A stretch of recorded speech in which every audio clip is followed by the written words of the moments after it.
ನಮಸ್ತೆ.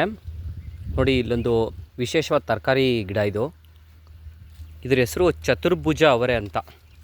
ನೋಡಿ, ಚತುರ್ಭುಜ ಅವರೆ ಅನ್ನೋದಕ್ಕೆ ಕಾರಣ ಏನಂದರೆ ಇದಕ್ಕೆ 4 ಭುಜಗಳಿದೆ.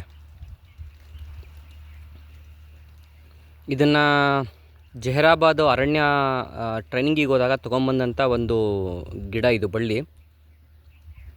ಮತ್ತು ಇಲ್ಲಿ ಸಜ್ಜನವರು 1-2 ಬೀಜ ಕೊಟ್ಟಿದ್ದರು, ಹುಲಿಕೆರೆ ಸಜ್ಜನವರು. ಸೊ ಸುಮಾರು ಈ ಗಿಡ ಹಾಕಿ ಆಗಿರ್ಬೋದು, ಒಂದು 3 ಮಂತ್ಸ್ ಆಗ್ತಾ ಬಂದಿರ್ಬೋದು.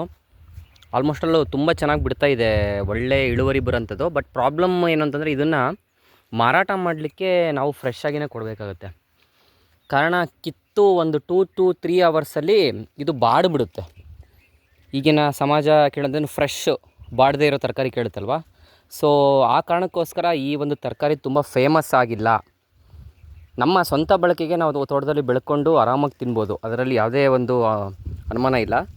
ಈ ಮಾರಾಟ ಮಾಡಲಿಕ್ಕೆ ಲಾಂಗ್ ಟ್ರಾನ್ಸ್ಪೋರ್ಟೇಷನ್ಗೆ ಇದು ತನ್ನ ಒಂದು ನೋಟವನ್ನು ಕಳ್ಕೊಂಬಿಡುತ್ತೆ. ಹೊರಗಡೆ ಏನು ಈ ಲುಕ್ ಇದೆಯಲ್ಲ, ಈ ಲುಕ್ನ ಕಳ್ಕೊಂಬಿಡುತ್ತೆ. ಈ ಫ್ರೆಶ್ನೆಸ್ಸು, ಈ ಟೆಂಡರ್ನೆಸ್ಸು ನಿಮಗೆ ಕಿತ್ತು 1 ಅವರಲ್ಲಿ ಇರೋದಿಲ್ಲ, ಬಾಡಿ ಹೋಗಿರುತ್ತೆ ಈ ತರಕಾರಿ.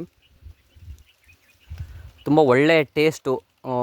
ಜಸ್ಟು ನೀವು ಇದಕ್ಕೆ ಈರುಳ್ಳಿ, ಟೊಮೊಟೊ ಮತ್ತು ಜೀರಿಗೆ, ಸ್ವಲ್ಪ ಎಣ್ಣೆ, ನಂತರ ಸಾಸಿವೆ ಕಾಳು, ಕರಿಬೇವು ಇಷ್ಟನ್ನೇ ಯೂಸ್ ಮಾಡಿ ನಾವು ಒಳ್ಳೆ ಟೇಸ್ಟಿ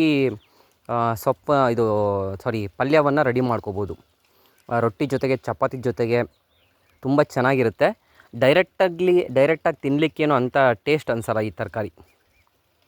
ಚತುರ್ಭುಜ ಅವರೆ ಅಂತ ಈ ಒಂದು ತರಕಾರಿ ಬಳ್ಳಿ ಹೆಸರು.